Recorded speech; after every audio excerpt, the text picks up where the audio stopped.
Microphone check 212. Ladies and gentlemen, welcome back to It's the Bearded Man Podcast with your favorite, the world's favorite bearded man, Bob Bay. Today in the building, fellow masshole Jon Kilmer. 617, let's go. 617. You're not a 617 guy, are you? 413. Western Mass. Yeah, I don't consider that Massachusetts. Oh, come on. Well, dude, it's so funny living out here. People are like, oh, you're from Massachusetts. Where are you from? Boston. I'm like, there's more to the city or to the state of Massachusetts than Boston. Yeah. I love Boston. What's the highway for 495? Like, once you get outside, that's like whatever runs through like Worcester. Oh yeah, like almost like Waltham. Once you get past that, it's just like no man's land. It is a whole different world, bro. Whole different world. You grew up, was it actually Braintree? Braintree, yeah. Yeah. Yep. Fellow massholes, baby. I know. It's like, it's an institution. Yeah. Like you're born and then like a Patriots jersey gets put on you. Totally. I feel like it's like a badge of honor being from Massachusetts. People give me a lot of shit because they're like, oh, you think you're so nice. You grew up with the Patriots, the Celtics, the Bruins. I'm like, yeah, I grew up in a champion city, like 20 rings in the last 20 years. Yeah, but I mean, we went through our struggles. Totally. I mean, the Patriots weren't amazing until like 2000. And then Celtics, had a small stint when like they had the big three. And totally. Yeah. But to be raised in that, like my father is the ultimate Boston sports fan I think I've ever met. Yeah. And I think about what I saw in 20 years and what he had to go through for most of his lifetime was just struggle and not getting. I mean, he had, when Larry Bird was the Celtics and there had some other streaks too, but lucky to be a fucking Boston sports fan for sure. I mean, dude, Mike, he's from Rhode Island and he's always like, I don't get, why sports fans are so like insane. I'm like, dude, you're from Rhode Island. You guys don't even have a team. I know it says New England Patriots, but you don't have a team. You don't get it. Yeah. Like when you're born in that environment, like you kind of get raised being like that type of That's sports just part fan. of it. Yeah. That's just part of like what you're taught growing up in Massachusetts. Mm-hmm. Man, we got a lot to cover today, bro. A lot. I think I remember literally college days, 2012, 2013, getting introduced to Touring Borings and like watching you guys from afar and just those were the days. You guys are ripping it Those up. were the days, yeah. You guys have it's been pretty awesome to see from afar kind of the journey and the success that you guys have had as a team, and then especially I feel like in the last couple of years a lot of transition for the better, I would say. Mm-hmm. But yeah, we're gonna dive into so much today, and I'm pretty pumped to have you here today. Mm-hmm. I think present day right now, you guys are wrapping up moving out of LA, which I think is a big movement for all of you guys. How has that transition been so far? We're kind of in the middle of it right now. I'm technically homeless right now for another like week or a week and a half, and Mike decided, and we kind of all agreed that it's time to leave LA. 2, I think it's going to be nice to spend the next like 6 to 12 months just living in different places. We're going to Arizona first. We're going to be launching someone else's podcast out there, and then doing a bunch of content. And I'm excited, man. I've only lived in big cities for the past 10 years, New York City and LA. So it's like I want to get a taste. Yeah, I want to get a taste of something. Yeah, else. And it's good. It's probably going to be good to step away from kind of the madness of both those major cities and be able to breathe. And I feel like in those and where you guys are probably going, Arizona or even to Nashville, it's like you can breathe much more than any of these major cities. Literally, there's just so much pollution here. Yeah, I know it is really bad. It is really bad. How long have you guys been in LA though, up until this point? 5 years. 5 years. Yeah. Wow. At least. Yeah. Wow. I know. Hell of a ride. Hell of a ride, man. Hell of a ride. Any some of the favorite stories that come to mind when you think about the last 5 years that you can share and not get in trouble for? No, you know me, I'm an open book. We've obviously had like so many run-ins with celebrities, and I'm not even the type of guy who like really gets the whole glamorization over famous people. Like I don't really care as long as they're like cool people or someone who I respect. But I did go on a double date with Niall from One Direction. Wow. Yeah. That's a light flex. Like by accident. It wasn't planned. It just happened. How did that happen? All right, I'll paint the picture. It was a Sunday just like today. Okay. Probably around the same time, right in the afternoon. The sun was shining. Yep. The birds were chirping. I was in West Hollywood with my girlfriend. We were doing a brunch. We were, if you couldn't already tell from my Kelly Clarkson t-shirt, I like brunch. from my bi-curious Kelly Clarkson t-shirt. I love that tee. I love brunch. Yeah. Like a nice boozy brunch. We went to the Hudson in West Hollywood, and they did like a bottomless rosé. So like we were sending it. We were sending it. She and I were probably like 2 bottles deep, so like a bottle each deep. Okay. You know, so we're feeling it. Appetizer. Yeah, we were, and then all of a sudden, like, you know, we have a buddy who is like old childhood friends with Niall from Ireland, and one of our buddies who like is always partying at the house, really great guy, and he texted like a group chat with like me, Mike, and all the other boys, and he's like, hey, you know, me and Niall are at a beer garden in West Hollywood. If any of you guys want to meet up, so. No one answered except me. I mean, Cat's already out of the bag, but I'm a huge 1D fan. Since like 2010 when they came to America. We'll get into that later, but yeah. I've been a fan for a very long time. I love it. And the second I saw like Niall Beer Garden, West Hollywood, I'm like, oh my God. And I'm like, babe, I mean, she's my girlfriend at the time, she was probably like 24. Yeah. So like, of course she wants to go be part of this. She's like a real One Direction fan because she's like, you know, she grew up with it. She grew up with it. I'm like a grown man who, and I'm like, you want to go to a beer garden with Niall from One Direction? She's like, fuck yeah. I'm like, all right, like, check please. Wow. So we show up there, and the only people that are there is my buddy Niall from One Direction, and then the girl who Niall is dating at the time, Haley Steinfeld. Who's like a huge pop star actress. Okay. Like huge. Okay. Like if you don't know her, that's because you're too old. And I probably would recognize her face. I'm just terrible with names. That's probably what it is. She was in like all the why do I always forget the name of this movie? The what's that acapella movie called? Glee? No, the other one. The acapella one where Pitch Perfect. She's in the Pitch Perfect movies. Okay. And she has like her own like solo music career that's like huge. So anyways, like star couple. And like they're there, and then I'm there with my girlfriend. Star couple. We are just lit. We are so fucking lit. We're like already a bottle deep, and so the remainder of the story is like I sit there and like we start to get comfortable. I'm not starstruck from now because like I mean he's been at our house like partying and stuff before, but like it is cool to be with him in that like small environment. And then Haley Steinfeld, I'm like, oh my God, like I'm like I just watched a movie with you like that you starred in, like, and so I remember like we ordered one round of drinks and like I took a sip and then 6 hours later I woke up.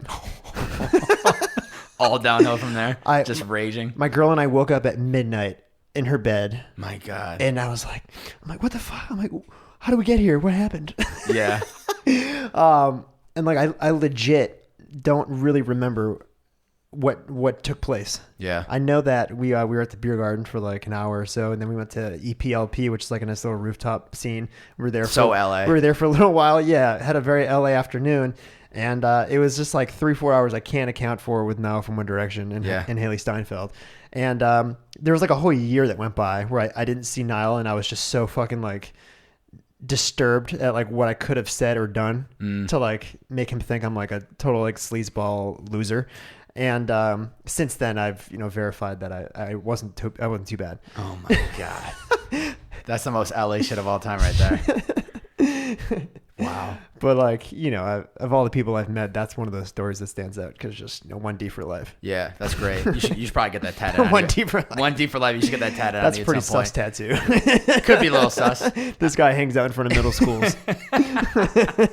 How I'm curious though, like I think, I know you guys originally, when you first moved out here, I think you were on Sunset Boulevard, so you were in the thick of it all. And then you eventually moved to like Sunset Strip, yeah. Sunset Strip. Then you end up moving out to Studio City at one point. But is it, and I'm curious, like through the years, has it been a challenge with trying to find the balance of like, I mean, you have access to booze at all times. You guys are around this environment. Like your typical Tuesday is not the average for most people. And so people from outside looking in, like, see the glamorous lifestyle of like, oh, these guys must rage every night, and yet you guys obviously get your shit done and are growing businesses and whatnot. But has that been a tough balance to kind of figure out of like when to say yes and when to say no, and when it kind of gets to a point of like, yo, this has been like 10 days in a row, 15 days, like maybe I should pump off the brakes a little bit? Oh yeah. Well, for starters, we don't go 15 days in a row unless we're on tour. Yeah, fair enough. And Mike has it a lot harder than we do because he's in much cooler circles than we are. So like he'll get tempted with like some stuff that's like,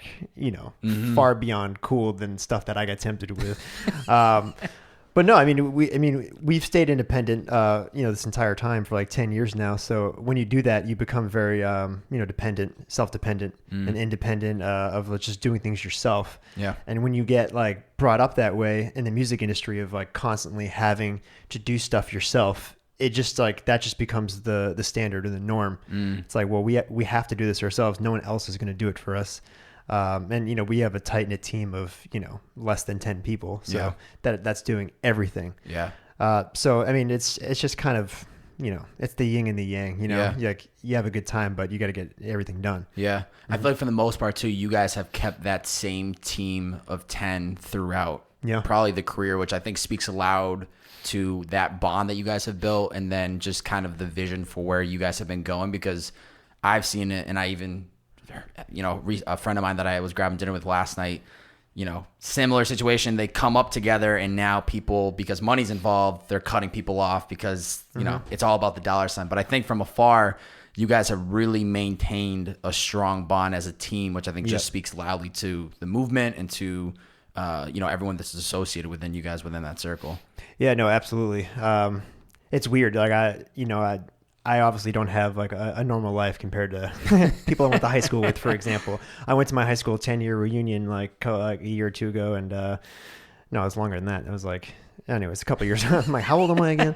A couple of years ago, and you have the conversation at that time. Like we had a reality show. This is Mike Stud. Yeah. And what a time to go back for a 10-year reunion. I know, like literally, like we are like like our show's just starting to air, I believe.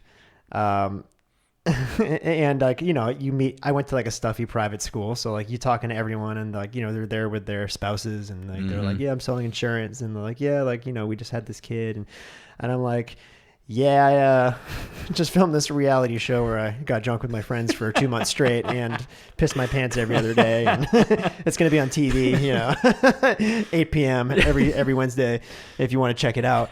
I'm pretty sure I have a nude scene in episode 1. Oh, fire. Great intro to the series. Anyway, so like you have those conversations, and it's like, I'm like 30 now, and I live in a house with 4 dudes, and on paper that's like, this guy doesn't have it figured out.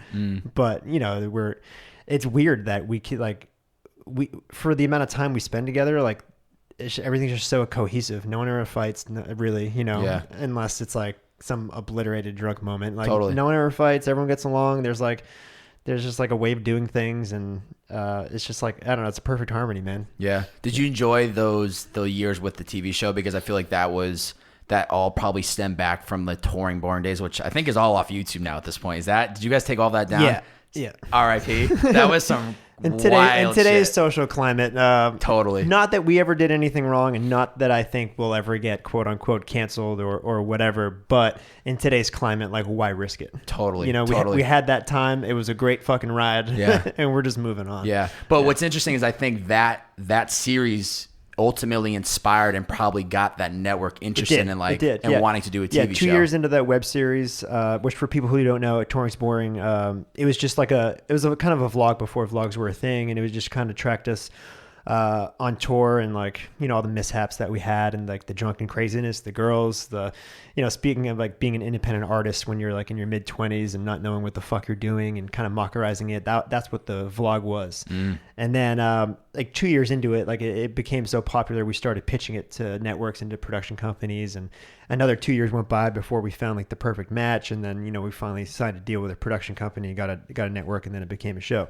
So it was a long process. And like, man, like that was 2016. Like that, I don't want to say it was my peak, because like there will be more peaks, but that was a peak. Oh, I bet. Dude, I remember I went to the show you guys had at House of Blues Boston, and you guys were filming the show. I think that was fall of 2016, or at that time, maybe it was the early spring for that tour. But I mean, it was like another level what you guys were producing. That was like February. Yeah, that was that, man, I mean, that venue is just like incredible. Legendary. House of Blues Boston. If you're from Boston, like you go there and you like pull up like 2,000 plus at a House of Blues, man, like what a time to be alive. Totally. And that was the time I was like playing the national anthem on the guitar before the concert. To start the concert? Yeah. So you were eating that up. Which, by the way, like a lot of people don't know like my come up and like what I was like as a kid. But like I remember a moment when I was filling out college applications, and they would say like, what's your dream job? And I wrote legendary lead guitarist for a rock band. Wow. Like that's, if I was not doing any of this today, existence. yeah, if I was not doing any of this today, like I would just want to be a lead guitarist for a dope rock band. Like, and like I don't think rock's exactly where I want it to be today. Yeah. Maybe I'll change that sometime, but like that's what I wanted to do. Yeah. And then film was just like my other thing that I loved also.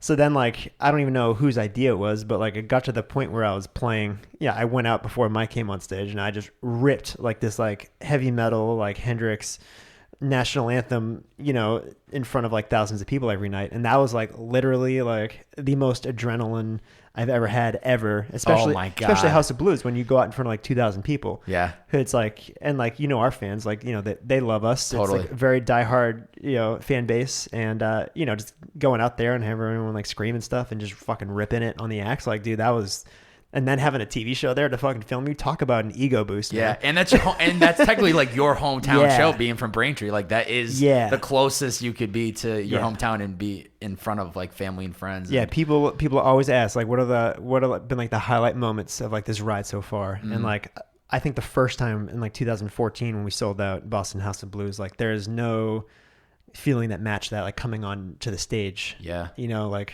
that first time. Totally. Whew, I can like look at the hairs. Look at the hairs standing up my arm. Yeah, I'm getting goosebumps. You can see it. Wow. I can put myself there. Yeah. You know? Man, and then you would drop the guitar, pick up a camera, and then shoot for the rest of the. Yeah, it was sick. Wow, that's gnarly. How did you and Mike start this relationship? I'm sure you probably told the story hundreds of times at this point. Yeah. But what is like the story behind that? Yeah, and you know this leads back to another thing I want to talk about. And like you, how old are you now? 26. 26. Yeah. Like you very much remind me of me when I was younger. What ways? As far as you think it's like a bad thing. You're like, how the fuck am I like you fucking loser? I'm just getting comfortable with the arms. I folded my arms as he said that for the people that can't. You can't visually watch it, but I meant that in the most. You look so skeptical. You're like, how does this loser think? No. I'm just kidding. Let's hear it. No, it's just because like you are like, you have such like an ambitious drive where like every day you're just like you literally like you're always rallying online. You're like, you have like a public rally of like the fucking, like I'm out here, I'm grinding, I'm fucking shit up. Totally. My name's Bobby, I'm fucking shit up. Totally. And dude, that's exactly how I was, you know, from the time of like 20, when I was like 22 to 24, 25, like that's exactly how I was. I would like literally wake up every day. I would just like, it was like literally like the rise and grind attitude. And like, I would like publicly rally. I would do the same exact stuff. And it was like, and it was a beautiful thing. And at that time, this was like very early on, like when I just graduated college. Which is where? Where did you go to school? I went to Hofstra, which is like a small school in Long Island. Okay. For film? Yeah, for all the film students who couldn't get it at NYU, they went to Hofstra. Fair enough. And I moved to the city afterwards, and I kind of just plunged. I had a couple internships that I was like flirting around with, but like for the most part, I started up my own LLC. I knew I wanted to have like a kind of like a one-stop shop production company that did like video, music production, music recording for musicians. And one thing that I did like every day was like go on like the music blogs, because that's how you discovered music back then, because I'm a dinosaur. No. There was no good music all day. Exactly. The song is shout sick. out GMAD. Yeah. Yep. And you know, I'd go on those blogs and just see like, you know, who's got shit out that I like, who's killing it. And one day, like I was just on there, I saw College Humor, Mike Stud, and you know, it's a video of like this, you know, this athletic dude that's like with all these chicks, and like they're out of college and they're partying, and like he's like waking up in bed with these girls, and I'm like, all right, like I can relate to this guy. Like pretty, and then you know, I read his story about how he was, you know, like a Division I athlete at Duke, and like this and that, and his background, and I thought it was really cool. So I emailed him, and at that point, like I had a bit of a track record of like people who I had worked with, you know, no one enormous, but like people that were, you know, notable. Totally. So I emailed them. I said like, hey, I worked with X, Y, and Z. I'm a producer. Here's some beats if you want to ever, you know, make some music. I saw your music video, College Humor, is pretty cool.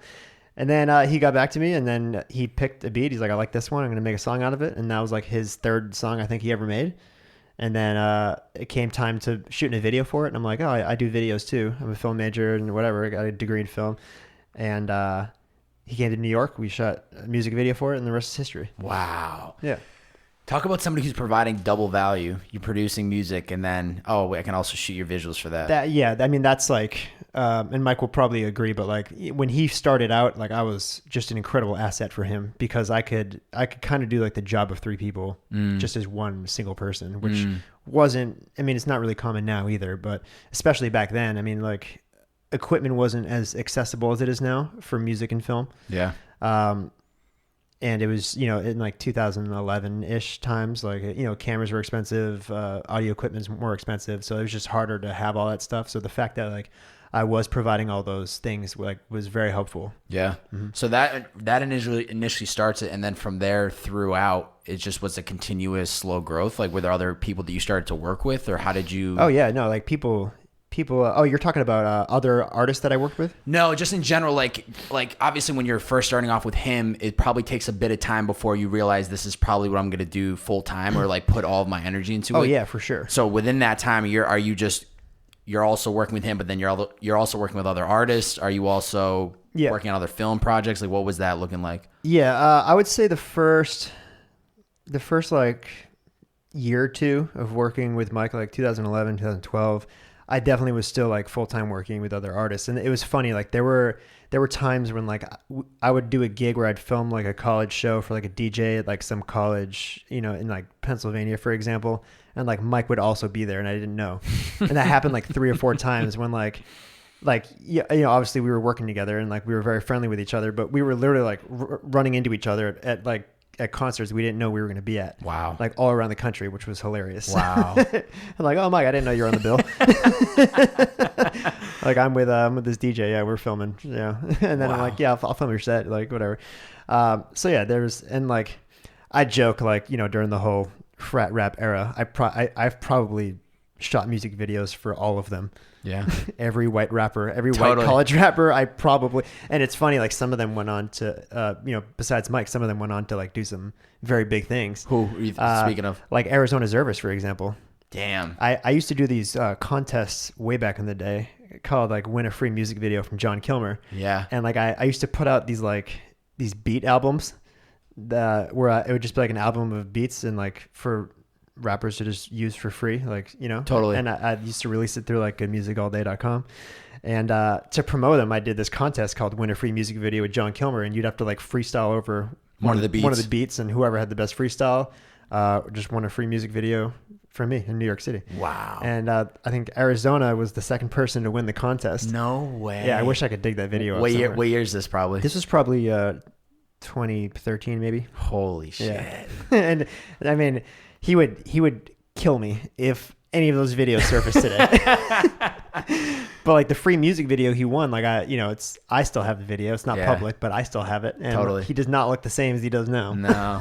Probably a lot less tattoos, different brand. And like look where his career went. I mean, he had the biggest song in the world for a period of time. I know, and that's interesting. That's another interesting conversation because you talk about platforms and how they can literally, I mean, TikTok blew his career up. Mm-hmm. He moved out to LA the same time I moved out here in September 2017-ish, maybe. Yeah, I think I'm buddies with like all his group of friends. So I got to Neek, all those guys. Like I started to realize like, oh, they just also moved out here. I'd see him at the Roxy once in a while. Mm-hmm. And then, and then a year and a half ago, whenever that song took off, I was like, damn, this dude. It was actually cool for me to see it in real time because I was like, this is a normal dude that I have seen from afar grinding away. Mm-hmm. And then now I see the success where everyone's getting to know him from, but I also saw where he was not even just 2 years ago. So how quickly that transition can happen. Mm-hmm. Man, that's I love that's how you and Mike got connected. And then love that he's from Rhode Island, love that you're from Mass. So that's like probably makes the most sense that you guys. Yeah. And that was just a coincidence, It's crazy. Now I'm curious in the last couple, I feel like in the last probably like 2 to 3, maybe let's call it 2 years, make it real simple. I feel like, and especially when this transitioning of branding was happening, a lot was changing about him. I feel like very much more spiritual, connected. And then it was like timing when the podcast was getting started, which we'll talk about at some point. So I've seen from afar kind of what has changed the most about him, but I'm curious for you yourself in the last couple of years, as you guys have not necessarily been on the road as much and you probably had more time to yourself, also being around somebody that was going through a process like that. What are some of the biggest changes that you have seen within yourself within the past 2 or 3 years? I'd say it's it's kind of funny because like I was kind of always like the even keeled guy, and like like there's these books that Mike swears by, like the 7 Spiritual Laws of Success, and like the 4 Agreements or whatever, and like we still joke around as much as he like talks about those books on the podcast or whatever. I still have never read them.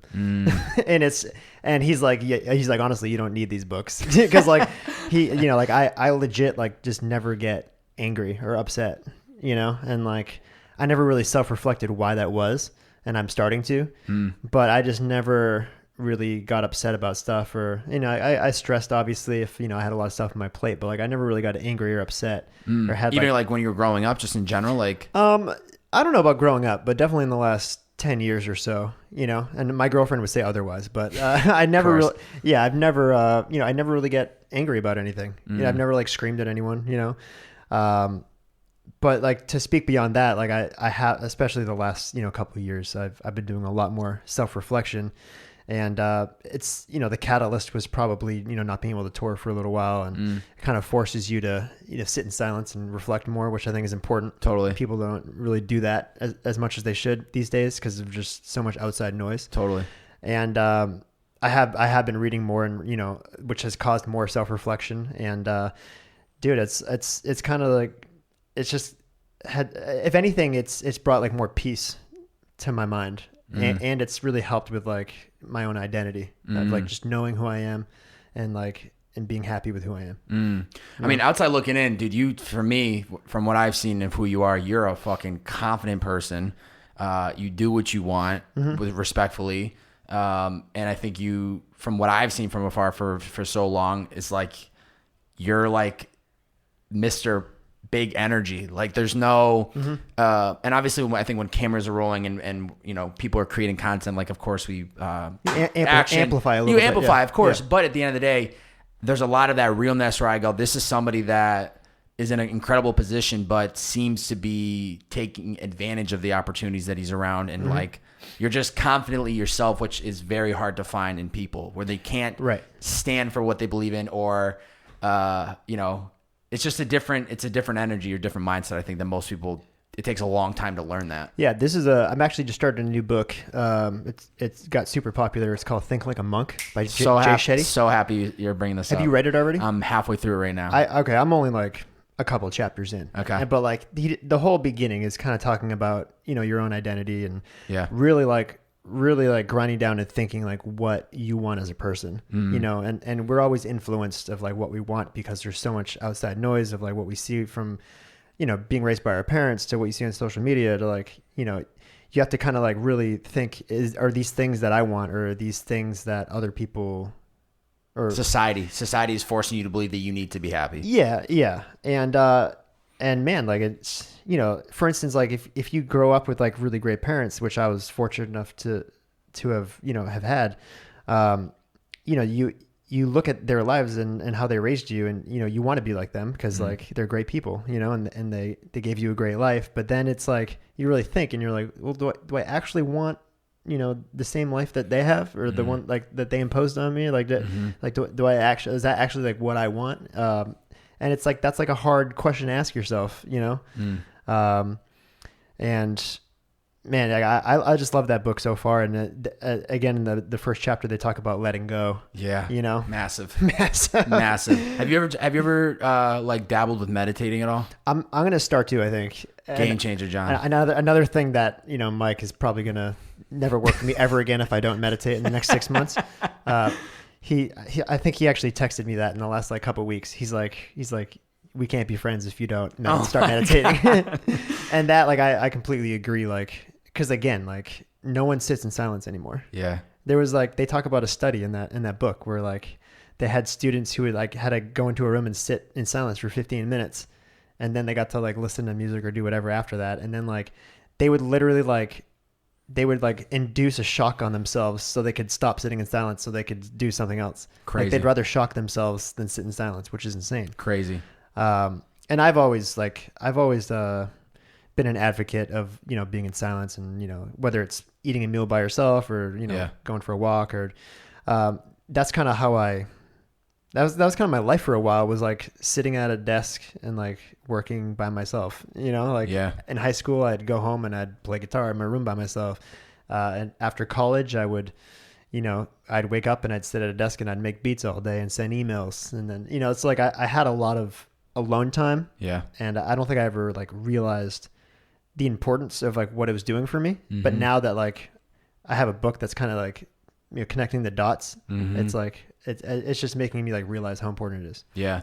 That's the stillness and being alone. I think is so fucking important, but like in actuality, how many people are scared or can't even allow themselves to put down their phone? Like we constantly have to distract ourselves in general so that we're not having the realest conversations about the shit that like we're not happy with where our lives are, or we're not happy with like where the direction is going. But it's all subconscious though, Yeah. I feel like people aren't like, they're not making that decision. They're like, I don't want to think about my life, so I'm going to look at my phone. They just do it. Totally. Yeah. But then fucking a month goes by, 2 months, 6 months, a couple of years goes by. They're in a position of a job that they said they wanted to change 8 years ago and they never did. That book is, I literally would suggest every single person in this world to read it. I think Jay himself, you should check out, I don't know if you listen to his podcast at all. It's called On Purpose. Absolutely incredible. Really good. Just really good conversations. But just I don't know, it just changes your perspective. The meditation will change your perspective if you get a little bit of energy and time. It's definitely on my fucking list. Yeah. Kind of going along this lines, because I think they probably talk about some of the book and maybe it's made you think about it. What, if you really break it down, like what do you think brings you the most happiness in your life? Because it's not things, as you've probably seen it in your life. It's not necessarily what you have access to, but there's other things that will drive the most happiness. Is there certain things that you've picked up on? Yeah, I would say the two things are like ambition. So like just like I realized, and I've realized over the years that it's it's kind of rare for someone to just be very passionate about something and want to accomplish, like whether it's, for me it's like filmmaking, music, like I since I was 12, 13 years old, I've just been nothing but passionate about those things. And like, I wake up every day and like, I love to do what I do. Totally. And like, I know that's rare. So I'm very grateful for that. And that makes me very happy. And then two is just like human relationships, like just relationships with people. Yeah. And like, some people can call it networking, but I think it's just so much deeper than that. Just like very important human relationships. I just like, those make me the happiest. Yeah. That's why like I have so many friend groups, and I believe like it's important to nurture old relationships, and I've tried to do that over the years.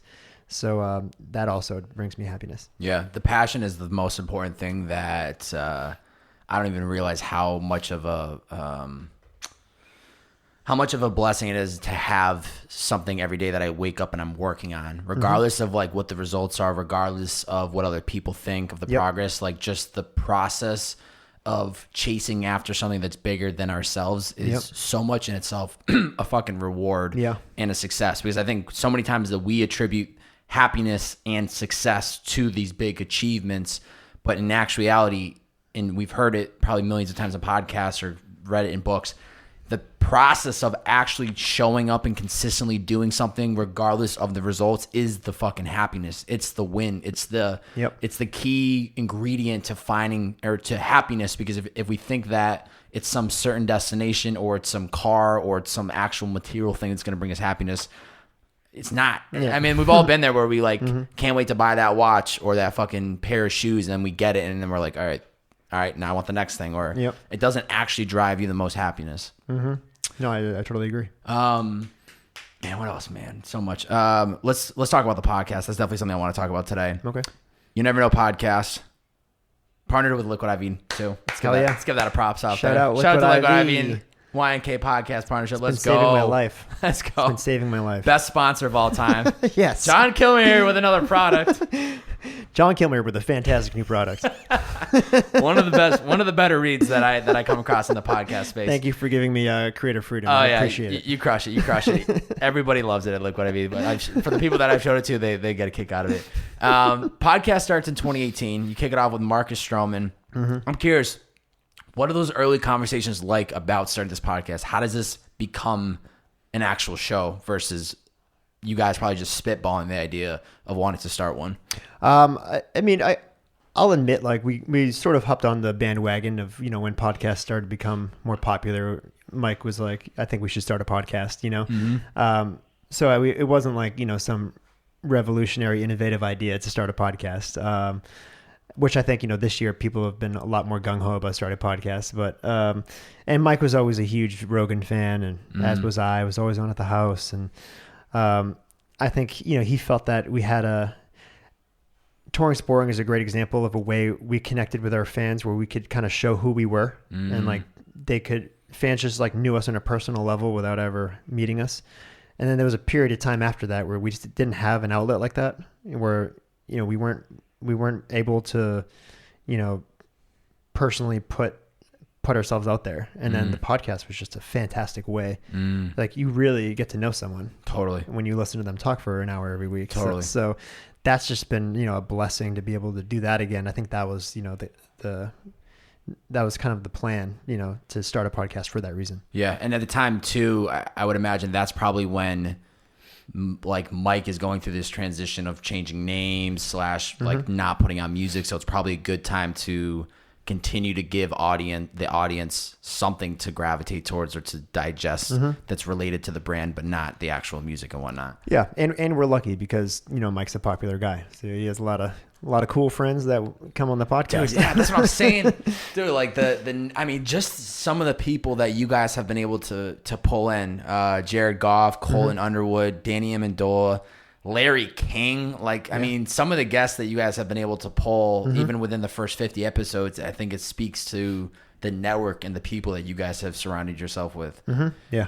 What have you enjoyed about actually producing? Because you're the one that's really producing the actual show. You're, making this actually come to life at the end of the day. So what have you enjoyed about the process of doing the show? Well, one, it's probably been the most consistent thing I've done, because it's a show that comes out, every Wednesday. We have to, put a show out. So it's, before that, my life was just a smorgasbord of randomness, like it was any day I could be doing something different, and like without having, consistencies in your work, it can get a little hectic and confusing and stressful at times. Yeah. Because there's nothing regimented about what you do.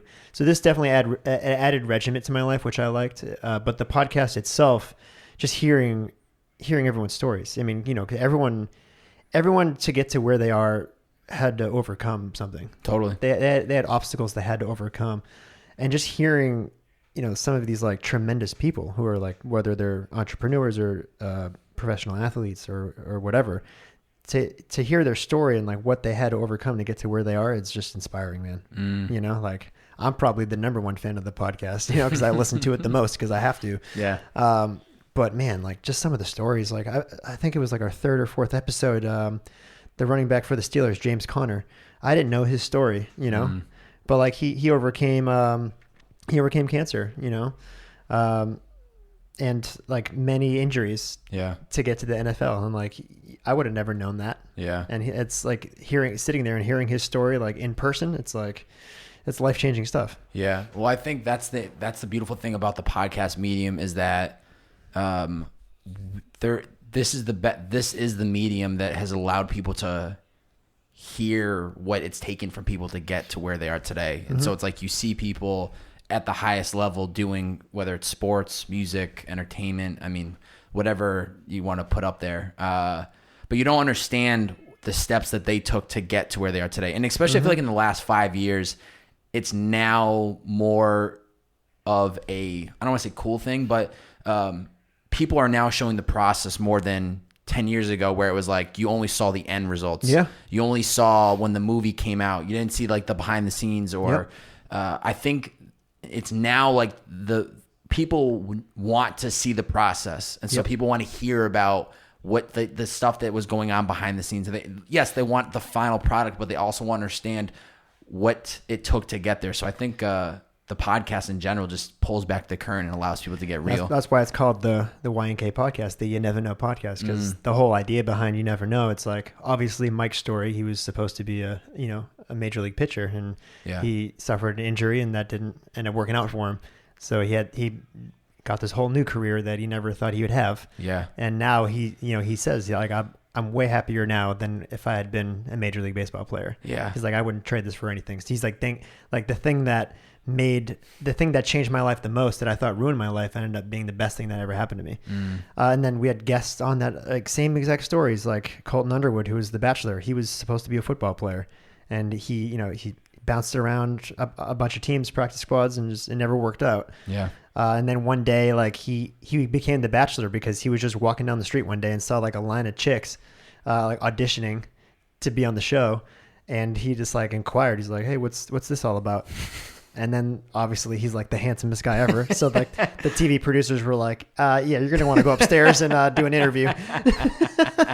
So, that's how we got that. And then you got guys like Brendan Schaub, Yeah. Schaub was supposed to be a UFC fighter. Crazy. And crushing it in the podcast space and comedy. And he was a great fighter, but it didn't work out, I guess. And then jumped right into podcast and comedy. And now I'm sure he wouldn't trade that for the world either. So you really never know where your life's going to head. And, anything bad that happens to you, you have to really see it as just like a lesson, or like embrace it as a changing point that's supposed to happen in your life. Totally. And do you, kind of going back to where we kind of started most of this podcast, do you feel that way with the whole leaving of LA? Yeah. I mean, we have a saying, we had the saying at the house that's, I hope I don't botch it, open to everything, attached to nothing. And that's really just a fancy way of saying, don't be afraid of, uncertainty and the unknown. With this, if you were to compare LA to like a relationship, it's run its course. And it's time to move on, and we shouldn't be scared to move on to something new. Yeah. It goes back to just not being too complacent ever. Yeah. And I'm glad that, guys like Mike forces me to not be complacent. Yeah. Got to get uncomfortable. Yeah. That's where the most growth is that I found in my life, is when I'm in uncomfortable situations, and it's forcing me to step out of my comfort zone, to push myself instead of showing up and doing the same thing tediously over and over. And you start mailing it in, you get complacent. And then at some point you realize, like, I got to change it up, or I got to do something different that's going to allow me to. Also, and think like a monk. That he said, like, once a month you should go somewhere new. Yeah. And you should just sit there in silence. Yeah. In a new place. Yeah. It's easier said than done, but I think the message of it is great. Or go to like a restaurant you've never been to, go strike up a conversation with a stranger. Yeah. All those little things that can actually weirdly make, I don't want to say life interesting, but it kind of refreshes things and kind of gives you like almost like a different perspective. Dope. So Arizona, and then where are you guys going after that? We don't know. Oh, you don't know. Yeah. Nashville at some point though. Nashville's the ending point. They're over there right now, I guess, like checking out houses and just getting a lay of the land. I think that's going to be his first like house buy. So like he's, obviously slow playing it to make sure that it's like, the move. Wherever the move is, it's the right move. Yeah. But until then, like it's, people think I'm crazy when I talk about this. They're like, "Oh, you're going to Arizona? I thought you were going to Nashville." I'm like, "No, we're going to go to Arizona to do this for like a few months." They're like, "Oh, where are you going after that?" And I'm like, I have no idea. It's kind of the best way to live, dude. Just go with the flow, not really worried. Yeah, no, for sure. But like, talk about like uncomfortable. Like you probably can't see it, but the back of my Jeep just has all my belongings in it from my bedroom. Like literally, my entire life is just shoved into my Jeep right now. In that Jeep right now. Yeah. So it's, just going with the some flow. Would say I'm homeless, which is true. But I mean, it's you never know. It's better than just doing the same thing every day, Yeah. It's keeping it interesting. Have there been any big takeaways for you for this whole quarantine, COVID? Yeah. Adopting positive habits. Because now more than ever, you're at home every day. You really start to notice the things that you do every day. And then it's really important to like look at those things and they're like, well, is these things that I do every day, like which ones are positive and which ones are negative? For me, like I do things that kind of fall under the procrastination category, whether it's like I like game for a little bit, or get lost in the abyss of Pornhub or whatever. You're on page like 37. You're like, how did I get here? What day is it? X. And then you look at like the positive habits that you can adopt. And I've tried to force myself, because we're habitual creatures, and like people crave routine. So if that's the case, it's best to have positive things you do every day. Totally.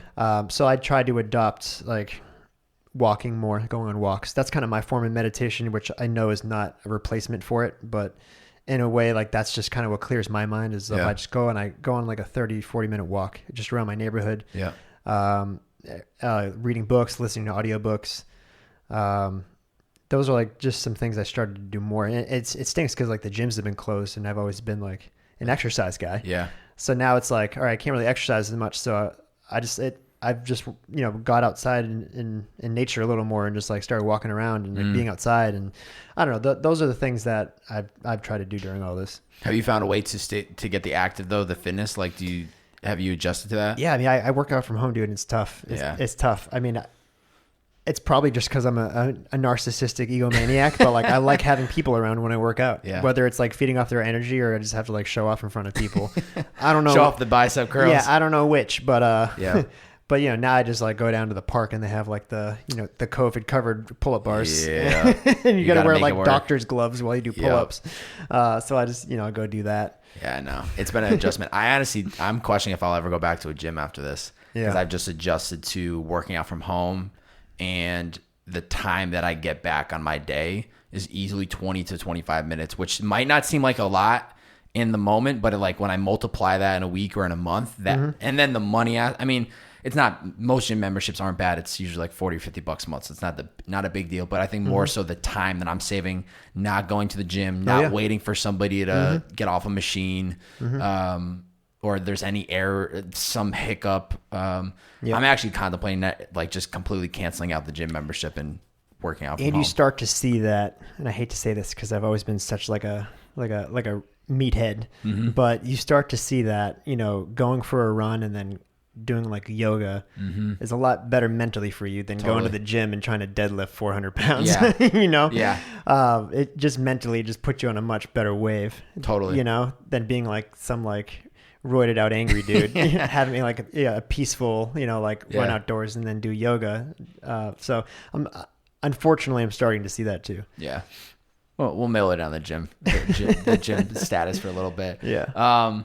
Are you somebody though that even pre-COVID or maybe in COVID, are you somebody that like does have routines at all? Like you get up at a certain time of day, or are you much more?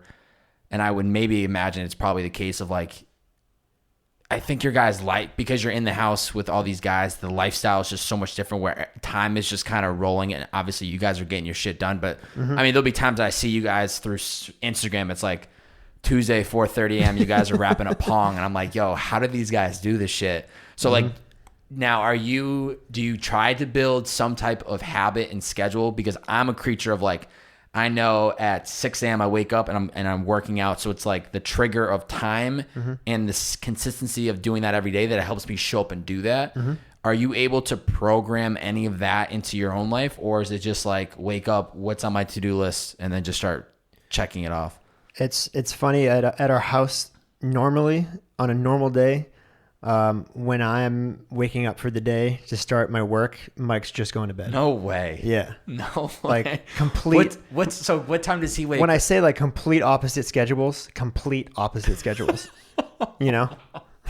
So like what times do you usually go to bed? Cool. Cause he's like a night creature in the studio. So like he'll start at like, 10 PM and then, like he'll work till like 4 or 5 in the morning, sometimes 6, 7 in the morning, so like he'll just be going to bed, and like I'm usually up, it's like 7:30, 8 o'clock. So like, it's really the opposite schedules. Wow. And when he gets up, I had been working for a whole day.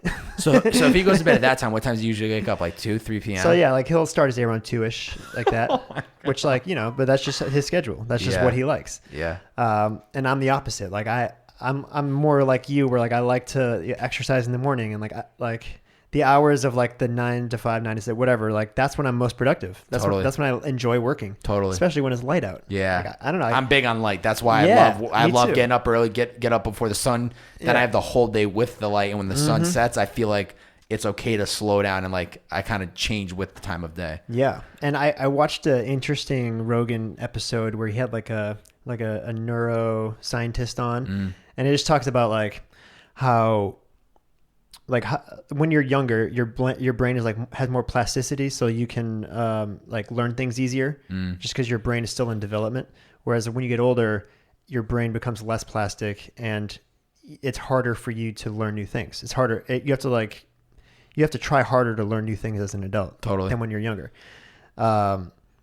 So one of the things that he said was that like if before you start your day or you do something where like you're learning something or trying to accomplish something or whatever, you should do something that like boosts your adrenaline a little bit. And like they gave examples of like exercising or drinking coffee or like cryotherapy or like just something that like just raises up your alertness, and then do your work. And that, what was it? I think it's, yeah. Oh no, sorry. And then like, do something like non-stressful. So it kind of like sits in you and it like doesn't. Yeah. They said something about like, if you're in like a constant state of stress, like you don't retain anything anymore. Totally. Makes sense. You retain nothing. Yeah. So like it's like a combination of like raising alertness and then staying stress free. Yeah. And that's, as an adult, that's the best way to like learn and retain information. Yeah. Yeah. Yeah. I mean, I think about any time that I've been stressed and you try to either get something done or, I mean, yeah, it makes sense. Like you're not fucking allowing this. Working out is a big thing in the morning. And like you see guys that I love, like The Rock, like he wakes up and works out at 4:30 every morning. Yeah. Like what a psycho. But like, and I'm sure he knows why, but a lot of people I'm sure work out in the morning and they don't know why they need to. But that's kind of the reason. Yeah. I think it sets the bar for the day, and it allows you to get the blood flowing so that like I was saying, I wake up, first thing I do is work out, so that by the time I even sit down to actually do work, I've been up for like 2-3 hours. I've already had breakfast. I've already worked out. I've had a coffee. Yep. By the time I even sit down, there's absolutely no effort of me trying to like find the motivation to get going because I'm already warmed up. Yep. And so my morning, I live by this whole philosophy of like, you win the morning, you win the day. And it's not necessarily about what time you wake up. It's about how do you prioritize your first 2 to 3 hours of your day on you so that the rest of the day just carries its way through. Yep. And I've seen some of the biggest benefits from that. And also, and I'm curious to hear your take on it, is I don't check social media and really my phone for the first 3 hours of my day. Yeah, that's a big thing too. I forget who talked about this, but it's when you like a lot of people, the first thing they do when they wake up is check it. Well, check Instagram, check Twitter. Jay Shetty was talking about in the book within the first 10 minutes of how it can disrupt your day. I don't know if that's what you're thinking. Well, it does something like subconsciously where like it like programs you for the day. Yeah. Because it's the first thing you put into your brain. Yep. It's the first thing you feed your mind. Yep. And I'm going to butcher it. I think we talked about it in the James Conner episode of our podcast, but I try not to. I need 3 hours. That's amazing. I need to do that. One thing I did that has really been a game changer for me, and it's so little, is turned off like the notifications on my phone for everything, even text. Really? Yeah. Which, so you're not getting that constant like anxious of like, oh shit, there's somebody's texting me. Yeah, or you're seeing your phone with all these noties. There's an unfair, what's the word I'm looking for? When you're so hungover, you just forget normal words. Yeah. Been there, done that. Like expectation. There's like unfair expectations of like being available 24/7 at any moment and any time, just because that's how communication is today. Yeah. Like you can access or talk to anyone at any point like that. Yeah. And then as people as we return, messages, like people have the expectation that like it's gonna be instantaneous. If we have that access, then you should answer me right away. Especially if you're in a relationship. And I just that's what was stressing me out the most.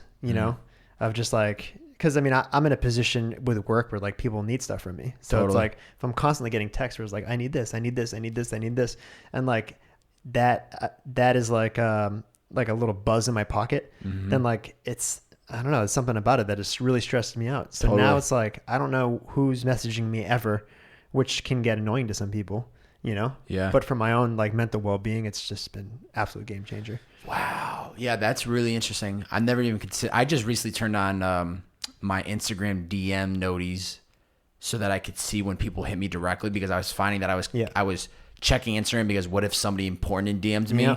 And so it was giving me a reason. But now that I turned on that, it's allowed me to not check it as much. Yep.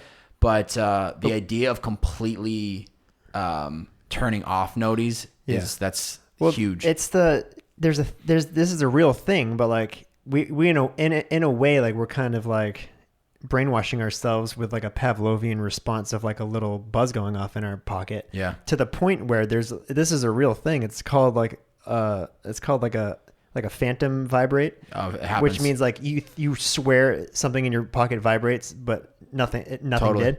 And like it happens to me it used to happen to me all the time. Yeah. So I'm like, shit, I could have sworn my phone just went off. Yeah. But like we're literally like programming ourselves to think that it is. So I'm like, I don't want to like be some science experiment. Yeah. Like so I don't know, that's helped me out a lot recently. I think you have to set those boundaries, because if especially in a position like yours where there's always work that needs to be done, or just not even, I think just people in general, like if you do allow yourself to be available at all times, you're never going to be able to make any progress. So like I will make sure that I always like look at texting as like marinating. Like I'll send a text, and like even if they respond immediately, if I know it is not something that needs to be done right now, I'll let it sit. Like I'll respond in like a couple hours so I can prioritize and focus on myself, get my shit done so that I can go back.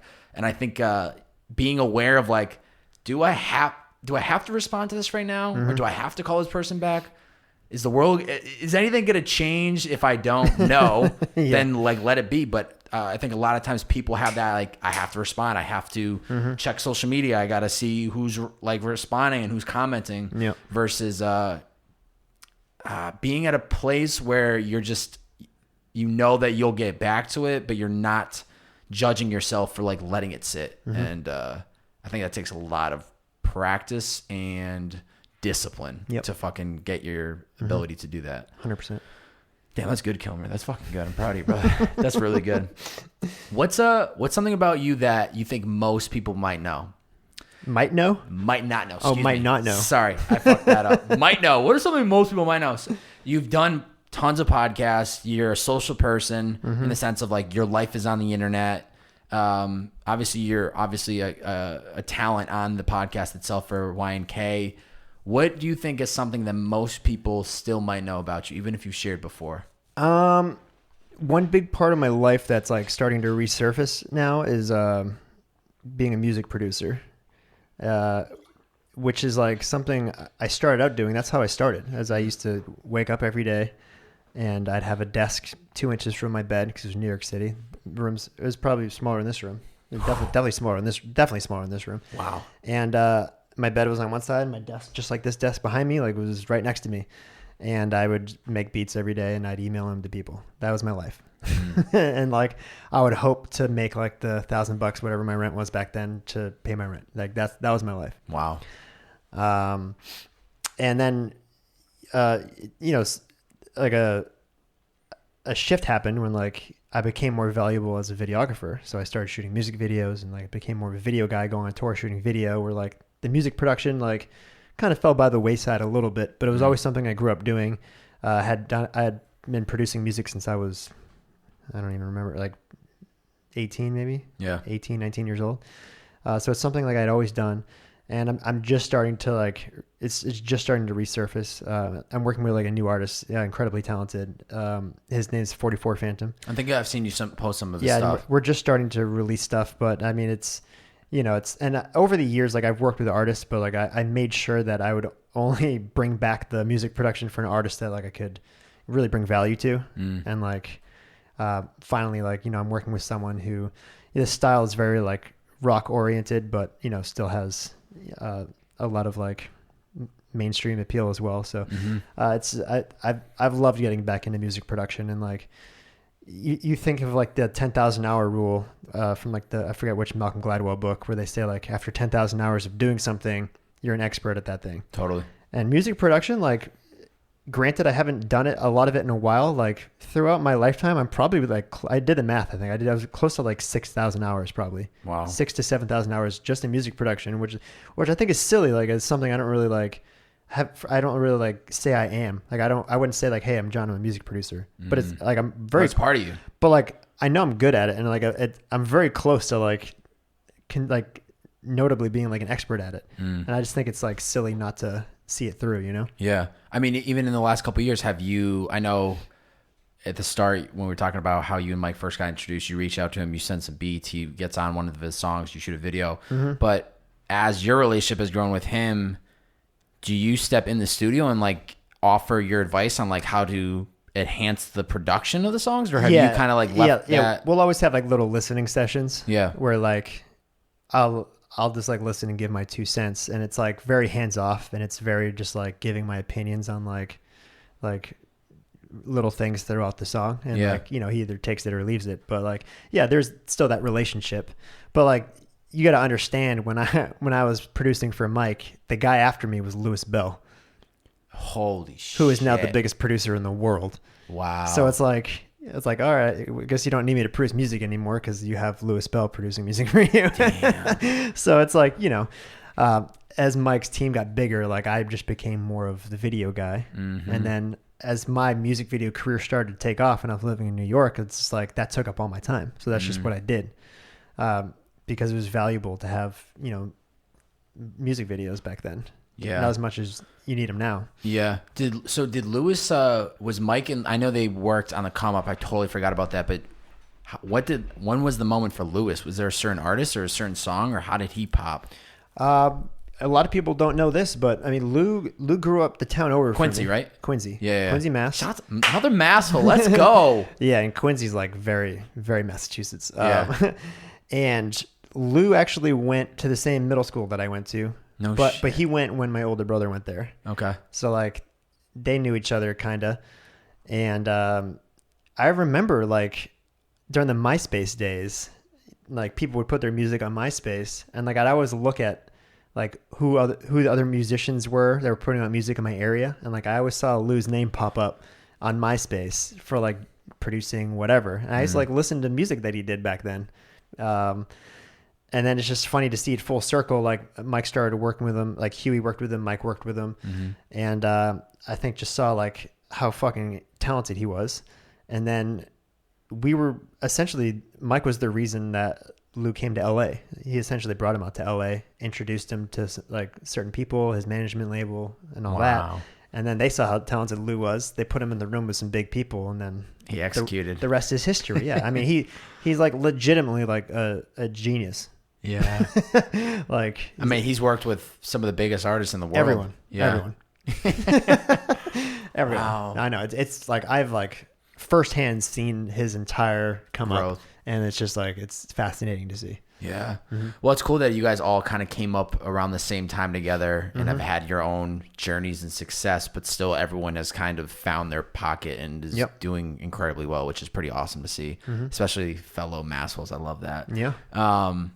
Damn, that's fucking wild. I totally forgot Louis was from Massachusetts, but I've seen his growth, and it's been, it's just been phenomenal to see some of the stuff that he's been able to accomplish. But so you see yourself getting back into more music production? That's kind of what the conversation was going. The past year, I've like really dove headfirst into it. Yeah, and like we're already starting to see like a little bit of success after like a year, which is fantastic. You know? Yeah, and it's awesome. Like I love.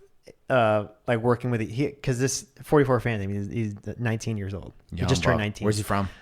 He's originally from Oklahoma, and he's from Seattle now. Wow. But it's just funny, like starting on like the clean surface. The first floor with someone new. Totally. It's like, oh man, like I've been here before.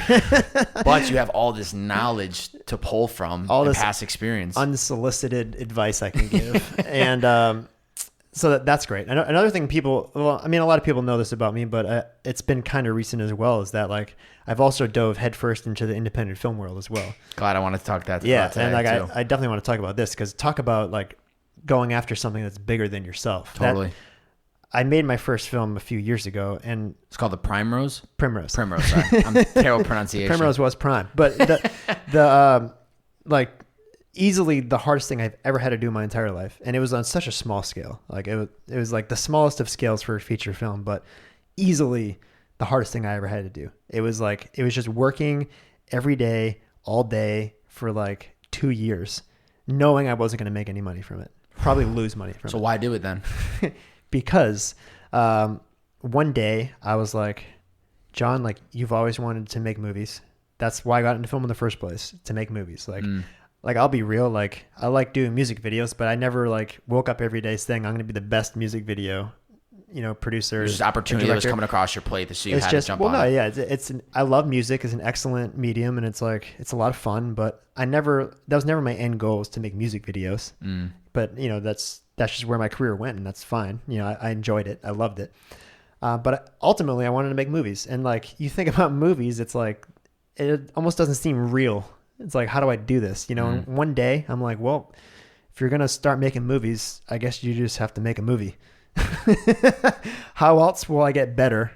Like, it's not going to be good. Like for anything, like you do a podcast or you write music, the first one's not going to be good. Never is. It's not going to be great, but the experience of it is going to, one, make you better. And two, it's just going to destroy that illusion of like it not being real and just being something you talk about wanting to do. And once you do that first one, like, boom, you're in it. Now it's like, I'm a filmmaker. I can say that now. I made a movie. I'm a filmmaker, And like, dude, I've seen it so many times out here, and especially in LA. I'm not going to mention any names, where like you see these filmmakers that are doing other things like music videos, whatever, and their end goal, same thing, make movies. All they do is talk about it. About making movies? They just talk about it. Yeah. That's it. They're like, yeah, man, like my script's getting read by such and such, and like I think I got this actor attached, and then like a year goes by, and I'm like, hey man, like how's it going with the movie? He's like, oh yeah, man, like a lot of progress. Like now we have like this actor attached, and now like it just never happens. No one never ever comes to fruition. Everyone out here talks, but they never do anything. You hear a lot about it, especially in LA. And I just didn't want to be one of those people. Like I always wanted to make movies. So I'm like, fuck it, I'm just gonna fucking make one. And like, dude, so fucking stressful, because I had to put a lot on my plate, because it was a low budget film. So like I was the guy raising the money for it. I was like producing it with my friend. I directed it. I edited it. I did like the sound design. Like, dude, it never ended. I did the whole fucking thing. You wrote the script too? Yeah. Holy yeah. So like it was like about a 2 year process. And man, I learned way more during those years making that movie than I did in college.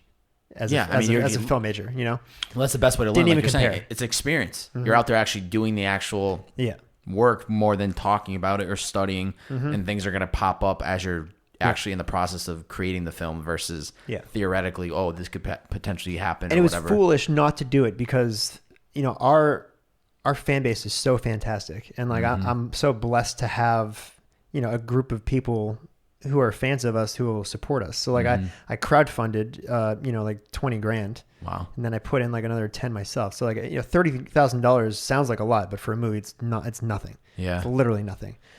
We could only shoot for like 13 days, which again is not a lot of time. And we did it in Boston, which was a lot of fun. Yeah. And it was you'll get a kick out of this, but we were catered by Papa Gino's and D'Angelo subs. I love that. For like $5 a head every meal. They were like so awesome. Wow. So we were eating, pizza and subs every day for like the cheapest we could get it. Yeah. And dude, like I would wake up every day so nervous I wanted to vomit.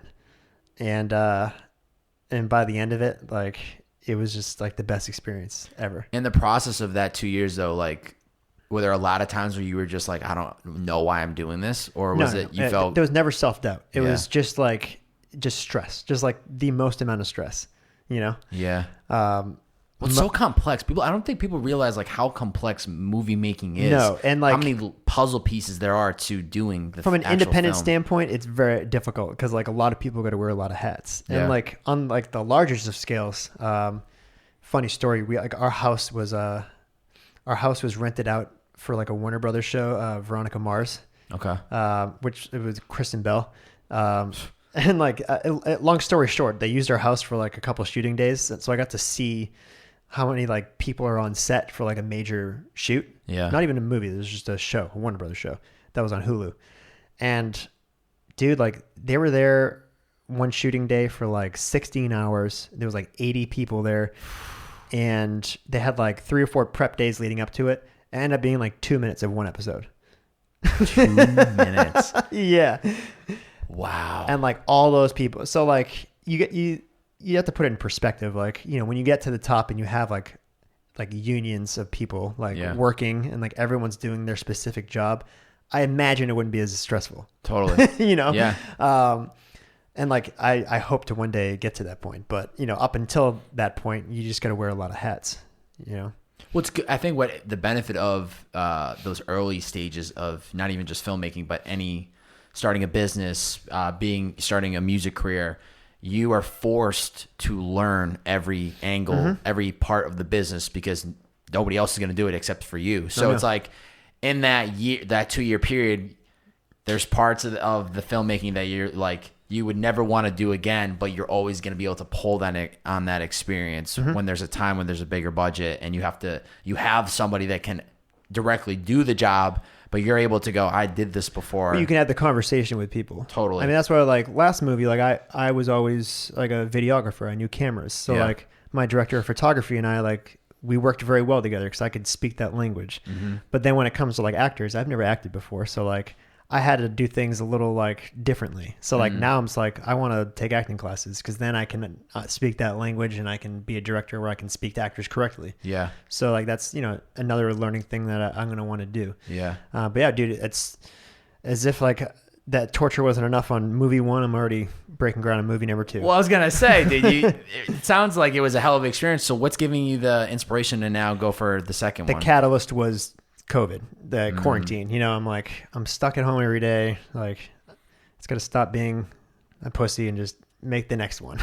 You know, because like I don't want to shit talk the first movie, The Primrose, because it was fucking awesome, and like I'm just so attached to it at this point, I can't even watch it because it's like, well, you probably in the editing process probably watched it 100 times, and then the sound design process 100 more times. Dude, and like, oh my god! And then you go to all the festivals, and then you watch it at the festival. Like it's just, I've seen it so many times, and like I know I did it such a long time ago that I'm capable of better now because I know all the mistakes I made, and they just like stick out at me like a 3D, like they just stick out at me, so I can't even watch it. What are some of the biggest mistakes? One